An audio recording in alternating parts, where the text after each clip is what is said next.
नर्मदे हर, आओ चलें इधर। जी हाँ, आज हम सैर कराएंगे आपको बियावान जंगल की। ये भैया जी मेरे आगे आगे चल रहे हैं। इनके सौजन्य से इन्होंने बताया कि एक नर्मदा जी के किनारे एक स्थान है। दो स्थान इन्होंने एक्चुअली बताए हैं, तो देखते हैं कि वहाँ पहुंचकर किस स्थान पर जाने का निर्णय लिया जाता है। फिलहाल तो आप मज़ा लीजिए जंगल के। जी हाँ, कुछ हमारे दर्शक कहते हैं कि पांडे जी ने जंगल देखे नहीं हैं, तो देखिए ये जंगल। यहाँ बाइक चलाना भी मुश्किल है। उसका रीज़न एक तो बरसात का समय, और देखिए जगह जगह नाले वगैरह भरे हुए हैं। इन्हें पार करके जाना है। भैया तो निकल गए और हम रह गए पीछे। चलिए, एक तो रास्ते में बोल्डर पड़े ना, तो बोल्डरों की वजह से थोड़ा सा बाइक चलाने में प्रॉब्लम हो रही है। और उनका तो भैया डेली का आना जाना है, तो उन्हें तो अभ्यास है इन चीज़ों का। जंगल बहुत भयंकर है। केवल ये पतली पतली रास्ता ही दिख रही है, बाकी का इधर उधर आपको कुछ नहीं दिखेगा जंगल में। हाँ, बताते हैं कि यहाँ जंगल में जंगली जानवर भी हैं। हाथी छोड़ के बता रहे सभी जानवर हैं। अब चूँकि ये लोग आते जाते रहते हैं, तो इतना भय नहीं लगता है।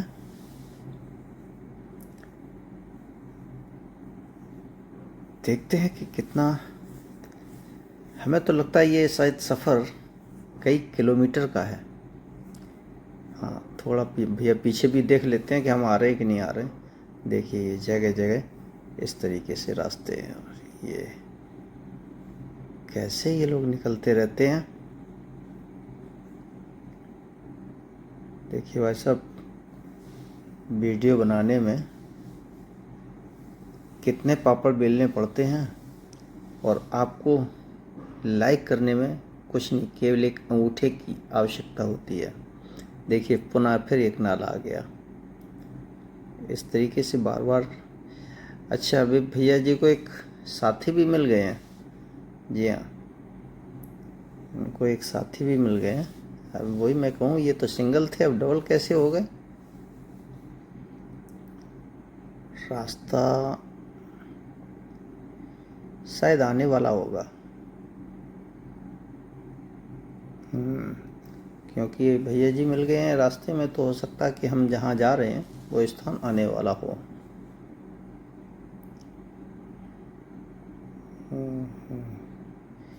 इनकी तो, अरे कितना पानी, ये तो निकाल ले गए। चलो, हमें आराम से निकालना है। पता नहीं कहाँ गड्ढा हो क्या हो। चलो ठीक है, निकल गए निकल गए, नर्मदे हर। ये रास्ता तो बढ़ता चला जा रहा है। ये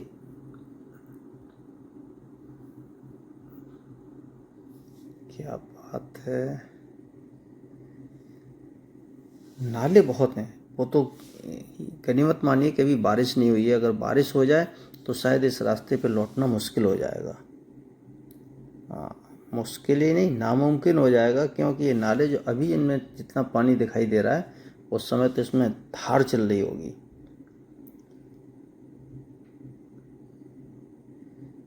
जी, ये देखिए, हम हैं खरगोन डिस्ट्रिक्ट में, बड़वा से लगभग 10 से 12 किलोमीटर अंदर जंगल में, और माई के किनारे, नर्मदा जी के किनारे। तो ये देखिए, रास्ता तो बहुत, कहाँ लेके जा रहे हैं ये हमें जंगल में। और मैं भी देखो इनके साथ चला जा रहा हूँ। लेकिन हाँ, रास्ता बहुत अच्छा लग रहा है। मतलब जंगल में इस तरीके से सफ़र करना बहुत आनंद आ रहा है। लेकिन तो काफ़ी दूर निकल आया हूँ मैं। मुझे लगता है कि मैं 4-5 किलोमीटर करीब निकल आया हूँ, लेकिन अभी पहुँचा नहीं। बीच में मुझे लगा था कि शायद हम अपने गंतव्य पर पहुँचने वाले हैं, तो रास्ता, चलो चलते हैं। अब क्या कर सकते हैं, वापस तो लौटेंगे नहीं, चलते हैं। भैया कहीं ना कहीं तो लेके जाएंगे ही। जब उन्होंने बोला है कि हम आपको अच्छे स्थान दिखाते हैं। अच्छा देखिए, ये उधर से पाइप ट्यूब लादे हुए हैं, शायद नर्मदा जी में डाल के घूमते होंगे या कहीं पानी आनी पार करते होंगे। लेकिन देखिए वो अपनी धुन में चले जा रहे हैं, उन्हें तो ये नहीं लग रहा है कि कितना और अंदर जंगल में जाएंगे भाई। ये तो काफ़ी लंबा जंगल हो गया। जबकि मैं बीच बीच में रिकॉर्डिंग बंद कर देता हूँ, तब ये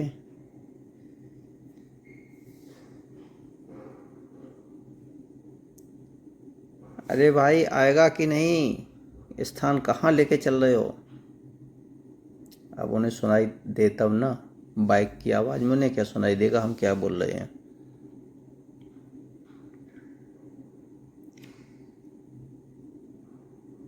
देखिए ऐसे रास्तों पे ये लोग अकेले चलते रहते हैं, कितना मतलब हम लोग जो प्लेन में रहते हैं, इन लोगों के लिए तो बहुत डेंजर है। चलो डेंजर कुछ नहीं है, माई मदद करेगी और हो सकता है कि कोई अच्छा स्थान हम लोगों को देखने को मिले। तो अरे वाह,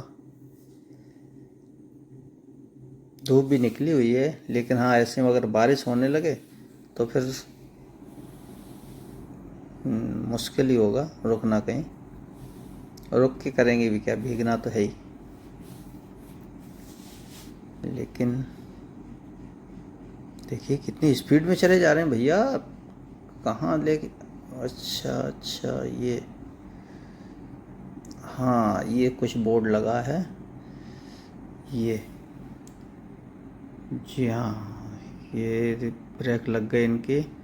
अच्छा ये एक तो जाता है कोटेश्वर महादेव और दूसरा जाता है डोलारी आश्रम। तो अच्छा ये डोलारी आश्रम इधर जाता है भैया बता रहे हैं। अच्छा अब हम लोगों ने यहाँ फैसला किया कोटेश्वर महादेव चलने का।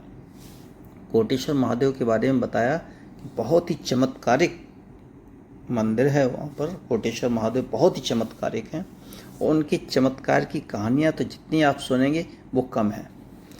तो पहले फैसला किया कि कोटेश्वर महादेव चलते हैं। वहाँ कुछ परिक्रमावासी भी शायद चतुर्मास कर रहे हैं।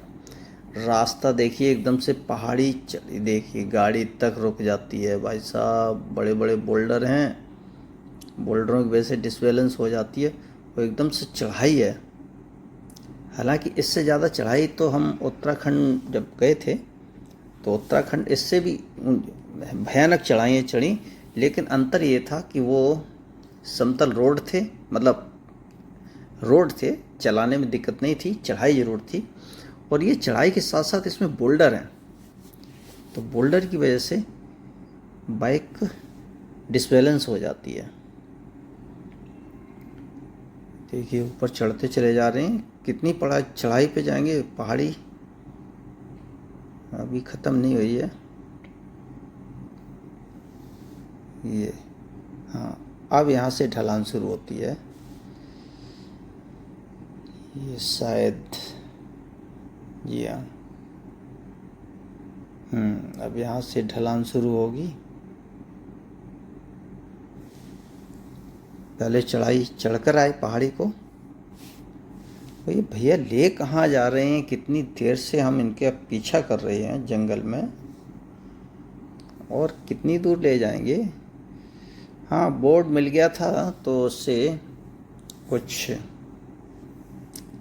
कॉन्फिडेंस आया कि हाँ ये सही स्थान पर ही ले जा रहे हैं। हालांकि इधर के आदमियों का विश्वास कर सकते हैं आप। इधर चाल फरेबी नहीं है लोगों के अंदर, आपकी जितनी हो सकेगी मदद ही कर देंगे। ये कुछ शायद स्थान दिखने लगा। हाँ, शायद मैं पहुंच गया। जी हाँ, स्थान आ गया है और मैं पहुंच गया कोटेश्वर महादेव। नर्मदे हर, जय हो, जय माता दी नर्मदे हर। ये स्थान तो बहुत प्यारा है, बहुत गजब। ये देखिए कितना सुंदर लग रहा है माता रानी का। उस तरफ भी देखिए आश्रम है। ये देखिए बहुत सुंदर, उधर भी आश्रम है। ये बहुत सुंदर स्थान लगा। ये रास्ता तो ज़रूर बड़ा डेंजर लग रहा था। और ये देखिए यहाँ पर माई का जैसे नहीं मार्बल टाइप का हो, ब्लू मार्बल, इस तरीके का पत्थर है यहाँ पर। और ये देखिए महाराज जी, यहाँ पर महाराज जी की यहाँ कुछ शायद चतुर्मास करने वाले यात्री भी हैं, भक्त लोग। महाराज जी चतुर्मास कर रहे हैं यहाँ पर? अच्छा, भ्रमण में है। कहाँ से हैं आप? इसी क्षेत्र से जी, इसी क्षेत्र से खरगोन जिले से। अच्छा, खरगोन जिले से ही है। अच्छा, कितने समय से हैं भ्रमण में? अभी आएंगे। अच्छा। ओम नमः शिवाय।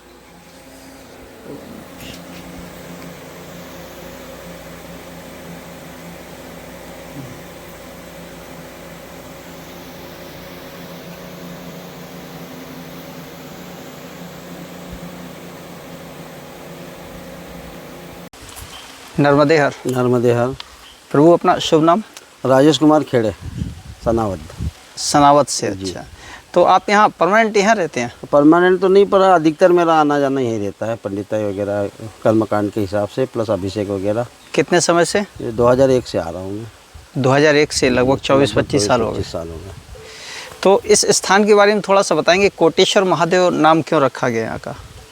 कोटेश्वर महादेव सही मायने में तो क्या है कि जब मैं 2001 में मैं यहाँ आया था जी, वो हमारे जो श्री कृष्णदास जी त्यागी महात्मा जी जो है थे जी, जो उत्तराखंड से आए थे वो थे, और बाकी यहाँ कुछ वीरान था, कुछ भी नहीं था यहाँ पे।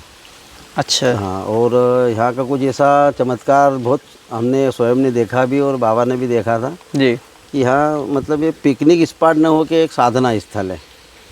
ये यहाँ मतलब साधना स्थल है, बहुत ये मान के चलो कि पावरफुल जगह है यहाँ पे। वो तो नर्मदा जी अपने आप में बहुत पावरफुल हैं। और उनका अमरकंटक से लेकर के और गुजरात तक उनका दोनों तट लगभग 10 किलोमीटर, 10 किलोमीटर इधर, 10 किलोमीटर उधर, ऐसा बताते हैं। से कमंडल टकरा रहे हैं। तो ये चीज़ यहाँ हमको देखने को मिली है। अच्छा। प्रत्यक्ष रूप से कई बार मुझे भी यहाँ पे चमत्कार हुए हैं जब शुरू में मैं आया था। हाँ। और बहुत ही वीरान था यहाँ पे। किस तरीके के चमत्कार हुए? जैसे किसी चीज़ का अपने पास अभाव है उस समय, आज तो बहुत सारे लोग यहाँ आना जाना हो गया है, लेकिन उस समय तो 2-2, 3-3 दिन, 4-4 दिन लाइट भी नहीं रहती थी। और कुछ अभी भी तो रास्ता बहुत भयानक है महाराज जी। वो तो भाई साहब के साथ में आ गया, रास्ते में ये सोच रहा था कि पता नहीं कहाँ लेके जा रहे हैं मुझे। सही बात है। तो वो उस समय हम यहाँ पे नीचे ही सोते थे। हनुमान जी की स्थापना भी बाद में फिर 2005 में करवाई थी, फिर बाद में और पिछले साल वो हनुमान जी की एक मूर्ति ला के फिर उनकी स्थापना करवाई थी। अच्छा 2024 में। तो ये उस समय हम नीचे ही सोते थे और नर्मदा जी से जल लेके आ जाना, लाइट रहती नहीं थी। और ऐसे समय में भी बड़ी विषम परिस्थितियाँ में यहाँ पे जैसे किसी चीज़ का अभाव है तो रात के 9 बजे एक व्यक्ति घी लेके आया, जबकि हमारा दीपक अखंड ज्योत जल रही थी, वो बिल्कुल बुझने वाली थी। अच्छा, क्या वो मुश्किल से जलेगा ये दीपक, पर अचानक वो व्यक्ति को क्या सूझी बढ़वा के ही थे, मतलब दोबारा बताइए, क्या आपका जो दीपक जल रहा था अखंड ज्योति, अखंड ज्योत हमने वो यहाँ दुर्गा उसका घी खत्म होने को था? हाँ, दुर्गा सप्तशती का अनुष्ठान चल रहा था जी अखंड ज्योत जल रही थी। तो उसमें घी 4 दिन बाद ऐसा हुआ था कि घी की थोड़ी कमी हो गई थी, शाम के 6-7 बज रहे थे। जी तो ऐसा लगा कि अब घी मिलना तो मुश्किल है, 1-2 घंटे में और दीपक जलेगा। जी थोड़ा उदास मन हो के बैठ गए। बाबा बोले कि चिंता मत करो, कोटेश्वर को जलाना होगा तो जलाएंगे, ठीक है, उससे प्रार्थना करो। तो रात को 9 बजे एक व्यक्ति बड़वा से आया जी, जबकि रास्ता आज तो और समझ लो ठीक है, हाँ। उस समय इतना अच्छा भी नहीं था। आज के 20 वर्ष पहले तो बहुत हाँ, भयानक बहुत, रास्ता होगा। तो वो आया है और अचानक वो घी लेके ना आके यहाँ हम फलार वगैरह कर रहे थे, तो आके उन्होंने दे दिया। तो बाबा ने पूछा कि क्या है इसमें? तो बोले बाबा घी है। अच्छा। तो बोले आपको कैसे लगा घी लाया? तो बोले बाबा मैं तो सो गया था घर पे, तो अचानक मुझे ऐसा लगा कि कोटेश्वर जाना चाहिए। अच्छा। हाँ, और अचानक लगा तो वापस में उठा, मोटरसाइकिल राजदूत थी उनके उस समय, उनके पास एक साथी को लिया। तो बोले हम गांव बड़वा से बाहर तक आ गए थे। जब ऐसा लगा कि आश्रम पे जाना तो कुछ लेके जाना चाहिए जी, तो एक दुकान पे गए, तो भैया यार कुछ भी दे दो, आश्रम पे जाना है। तो बोले शक्कर चाय पत्ती दे दी। बोले सामने डिब्बे में क्या रखा है? तो बोले घी है। तो बोले ये भी दे दो जी। मतलब ये योग ऐसा बनाया उस ईश्वर ने। और रात के 9:30 साढ़े 9 बजे लेके आए और फिर हमारा अखंड ज्योत जली। और ऐसी बहुत सी चीज़ें। एक बार मैं अभिषेक कर रहा था, बैसाख का समय था जी, वो मई का महीना था और एकादशी थी बैसाख की। और बेलपत्र के यहाँ झाड़ तो बहुत है लेकिन उस समय नहीं रहते। ये तो हमको यह अनुभव यहाँ का था कि बेलपत्र। अब हम अभिषेक करने बैठे, गणेश पूजा की और बेलपत्र थे ही नहीं। हमने कहा कि जब बाबा यहाँ सामने ही बैठे थे और एक बाबा भोजन की तैयारी कर रहे थे, एक बाबा सब्जी काट रहे थे। अच्छा, और 2 ही बाबा थे जी। मैंने वो जो साथ में इंजीनियर साहब आए तो उन्होंने बोला यार अपन वो भूल गए अभी बेलपत्र। मैंने हाँ भैया यहाँ तो नहीं मिलते पर अब क्या करें, अब क्या बड़ा विचार कर रहे थे हम लोग जी। तो इतने में क्या देखा कि हम हमारी गणेश पूजा कर रहे हैं और एक 45 वर्ष की अवस्था में एक बाबा सफ़ेद वस्त्र धारण किए हुए, इतने छोटे छोटे बाल थे और नमः शिवाय नमः शिवाय नमः शिवाय करके उन्होंने लंबा हाथ करके बेलपत्र दिए। अच्छा। तो मैंने कहा देखो भैया अपन भगवान के सच्चे मन से प्रार्थना कर रहे हैं, पूजा कर रहे हैं, बेलपत्र आ गए। मैंने उनसे बेलपत्र लिए जी, उनको रखे। 5 मिनट बाद बाबा ने बोला कि पंडित जी चाय बन गई, पहले चाय पी लो। अब चाय पीने के लिए हम बाहर आए 5-10 मिनट बाद। तो मैं बाबा को बोल रहा हूँ बाबा वो बाबा को भी दो ना जो अभी आए, कहाँ है वो? तो बोले यहाँ तो कोई नहीं आया। बोले कहाँ है? हम तो यहीं बैठे हैं। बोले हमें तो कोई नहीं दिखा। जबकि वो बाबा इतने चौकन्ने रहते थे कि कोई भी वहाँ साधु महात्मा संत आ जाते थे तो उनका बिल्कुल ध्यान रखते थे, उन्हें बिना भोजन चाय पानी के जाने नहीं देते। अच्छा। तो मेरे रोंगटे खड़े हो गए। मैंने कहा अरे अभी 10:30 बज रही थी, उस समय गर्मी का समय था, 10-10:30 बजे वो व्यक्ति धूप में इस समय कोई जाने नहीं देंगे बाबा ने, ये व्यक्ति बेलपत्र। जब हमने उस पर चर्चा की तो उनने बताया कि महाराज दूसरे महात्मा लोगों से पूछा तो बोले ये जो बेलपत्र कोमल पत्ती दिख रही है ये मोटक्का से भी 2 किलोमीटर दूर उधर एक आश्रम में है, बाकी आपको यहाँ से वहाँ तक कहीं बेलपत्र नहीं मिलेंगे। अच्छा। हाँ, मोटक्का तो यहाँ से काफ़ी दूर है। हाँ, मोटक्का काफ़ी दूर है। मोटक्का से भी 2 किलोमीटर दूर एक आश्रम है। अच्छा। तो उसी आश्रम में इस समय बेलपत्र गर्मी में मिलते हैं, बाकी कहीं भी बेलपत्र ये नहीं मिलेंगे। तो ये हमारे रोंगटे खड़े हो गए। मैंने देखो यार अब वो व्यक्ति हमने देखा इधर उधर आश्रम में कहीं भी नहीं थे। अच्छा, यहाँ थोड़ा सा ये बताएंगे माई का ये जो स्टोन दिखाई दे रहा है पत्थर, ये ब्लू कलर का क्यों है? कुछ इसके बारे में जानकारी है आपको? ये पानी के कारण ही ये नहीं, पानी तो हर जगह है लेकिन इसमें देख रहे हैं आप ये ब्लू टाइप का है। अच्छा। हाँ, नीला पत्थर है जो। आप देखो ये तो नर्मदा के कंकड़ संकट रहते ही है तो वो तो चमत्कारिक चीज़ है वो उसके बारे में तो अपन ज़्यादा डीप में जा नहीं सकते। अच्छा। और पहली बार जो मुझे जिस दिन आया था वो मेरा पहला चमत्कार था। उस दिन से मैं तो यहाँ पूर्ण समर्पित हो गया हूँ। जिस दिन पहले दिन मैं आया सामान लेके। अच्छा। तो यहाँ एक कुटिया बनी थी तो बाबा कुटिया में बैठे थे। अच्छा, तब ये मंदिर नहीं था? नहीं मंदिर तो था। हाँ। मंदिर के साइड में कुटिया बनी। अच्छा, मंदिर तो पांडवकालीन है। अच्छा। तो वो बाबा कुटिया में बैठे थे और मैं और मेरा साथी नीचे नर्मदा जी का पूजन करने गए। तो हम पूजन कर रहे थे तो एक कोई परिक्रमावासी महात्मा बिस्लरी के खाली बोतल साइड में रखी थी और एक टाट का थैला सर पे रखे थे और वो आए। तो अब अपना उद्देश्य सिद्धांत तो ये था कि जो भी परिक्रमावासी आए उनकी सेवा वगैरह करो। मैंने उनको चरण स्पर्श किए जी, नर्मदेहार किया तो वो आके बैठ गए। अब वो आके बैठे तो मैंने उनको बोला बाबा परिक्रमा में हो? तो उन्होंने हाँ सिर हिला दिया। मैंने बाबा मौन हो? तो बोले हाँ। तो मैंने कहा चलो बढ़िया बात है। मैंने तो बाबा ब्राह्मण बालक हूँ, यहाँ पे अनुष्ठान करने आया हूँ, आपका आशीर्वाद चाहिए। तो ये सर हिला दिया उनने। अब साहब हमने नर्मदा जी की आरती की हम आरती कर रहे हैं, उनकी आंखों से सिर्फ आंसू बह रहे हैं, इतने भाव विभोर हो गए महाराज जी के। हाँ।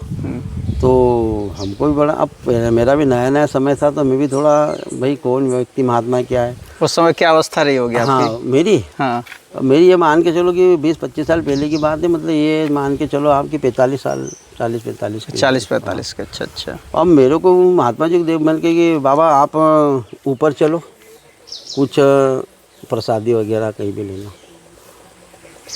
तो सर उन्होंने एक कान की आती है ये लकड़ी पतली सी उठाई, अपने पाँव पे लिख दिया कि तट छोड़कर मंदिर धर्मशाला कहीं नहीं जाते।